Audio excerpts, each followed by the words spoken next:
All right, we have a very, very special guest who's joining us right here on ET Now. India's former Minister for Finance and Home, Chidambaram, joins us. Somebody who had been very, very deeply connected with J&K, had set up an interlocutors. Thank you very much, Mr. Chidambaram, for being with us. It's a 3.5-year alliance that has ended. Are you surprised with the end of this alliance? And what particularly concerns you at this moment? Because you've tweeted stating the future depends on who the next governor will be. So two questions there. Are you surprised with the end of this alliance? And because unlike a lot of other people who believe that Kashmir or J&K is together breathing a sigh of relief, given that there will be a fresh mandate now. According to me, and I've written about it repeatedly, this alliance should have ended long, long ago. It was an opportunistic alliance, an unnatural alliance, and made the situation worse.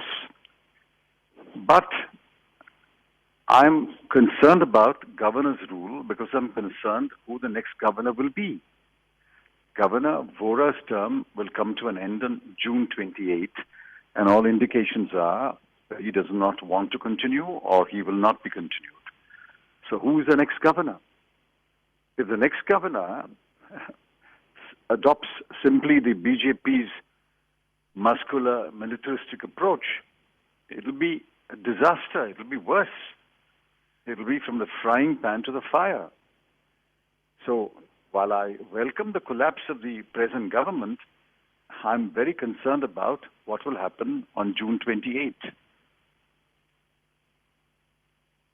No, I think there are a lot of people out there who share your concern on what happens after, the president's rule is imposed. But my larger question to you is, you say this is an opportunistic alliance.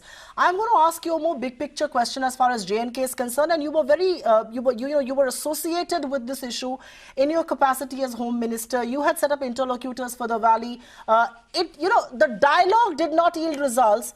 And it looks like the muscular policy also hasn't. So where does the solution for Kashmir and J&K at large then lie? I don't agree that the dialogue did not or will not yield result.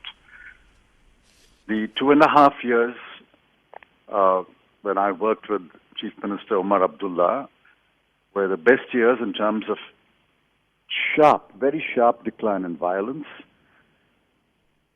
re-engaging with the people, thanks to the interlocutors, and building the credibility of the state government. But I concede that we failed to follow it up. I returned to the finance ministry. We failed to follow it up, and the elections came. Maybe we didn't have enough time. I think, and I've written about it, the end of the unnatural coalition is the first step. We should then have a governor who is forward-looking, progressive, and who will lend a ear to all sections of the people. The central government must make it clear that it will talk to everyone. The sequencing of the talks can be decided as we go along, but we must talk to everyone.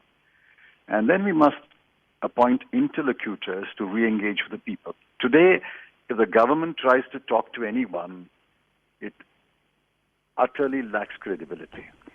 Interlocutors must be appointed to re-engage with the people and build credibility, and then the state government or governor's rule or governor or the central government must take over. It's a long haul now. We have lost a lot of time. I understand it's a long haul. I understand it's a long haul. Yeah.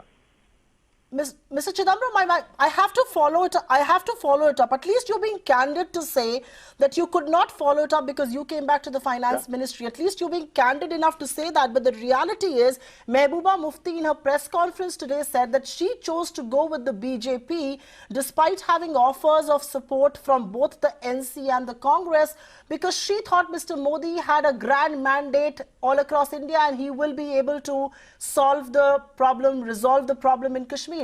If somebody with that kind of a political mandate has not been able to do so, what gives us the hope that any other government will be able to? Well, I'm sorry for Mehbooba Mufti. She was wrong in her assessment. She was wrong in her assessment of the BJP and the Prime Minister. And she's learnt that lesson after paying a huge price in terms of credibility. Today, I agree, you can't form another coalition government. The governor's rule appears inevitable. But who is the governor? Who will be the governor? This is the million-dollar question that will be answered in the next week or so. But Mr. Chidambaram, you're advocating a dialogue here, and we're all for a dialogue here. At least at ET now, we believe dialogue should be the way forward. But who do you talk to?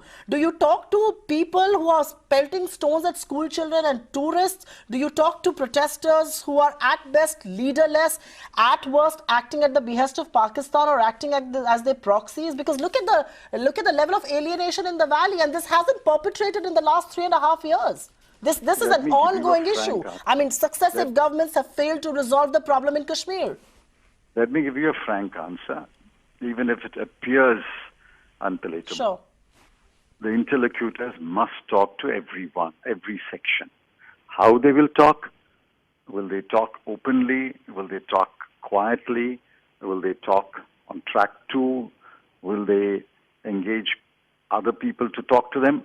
Those must be left to the interlocutors. The government must choose the right interlocutors and give them a free hand to re-engage every section of the people. It's only when people's feet are on the ground, they will find a way to go about, they'll find a way through this maze. You sitting in a studio, my sitting in my living room, can't lay out a path for the talks. Let's trust the interlocutors to re-engage the people, and I'm sure as they go along, they'll find ways to re-engage every section of the people. What sequence they will do, we must leave it to them. As I said, it's not going to be easy. In fact, it will be more difficult today than what it was, say, 6.5 years ago when we first appointed the interlocutors. But Mr. Chidambaram, Yashwant Sinha was on our show earlier, and I asked him a very frank, straight question. I'm going to pose the same question to you. Should we be talking to Pakistan? Should the interlocutors be engaging with Pakistan? They may not have the mandate to engage with another country. At the moment, I'm thinking of interlocutors to engage with the people of Jammu and Kashmir, especially the Kashmir Valley. Engaging with another country is a sovereign function, which I don't think interlocutors will be given that mandate ever. That must be done by the government through track 1 and track 2 and other ways. We have in the past engaged with the establishment or the establishments in Pakistan in different ways. But that's a long way off. Let's first engage with the people of Jammu and Kashmir, or re-engage with the people of Jammu and Kashmir, especially those in the Kashmir Valley. And on that, I think Mr. Yashwant Sinha and I are on the same page. I wonder if that's going to accrue results without engaging Pakistan, because many people believe stakeholders there would want Pak to be engaged. But I have a larger question to you, and this really is what the BJP's position on this matter is today. Because they believe that the BJP places national interest above political interest. At least that's what they want their core constituency to believe. How are you going to dispute that? Because you speak to anybody today on social media and otherwise, and they believe that the BJP has sacrificed the government because they place national interest above political differences, political interests. These are, you have to define the phrases. What is national interest? In my way of thinking, it's in the national interest to win the confidence of the people of Jammu and Kashmir, especially the Kashmir Valley. It's in the national interest to honor the compact made with the people of Kashmir when Kashmir acceded to India.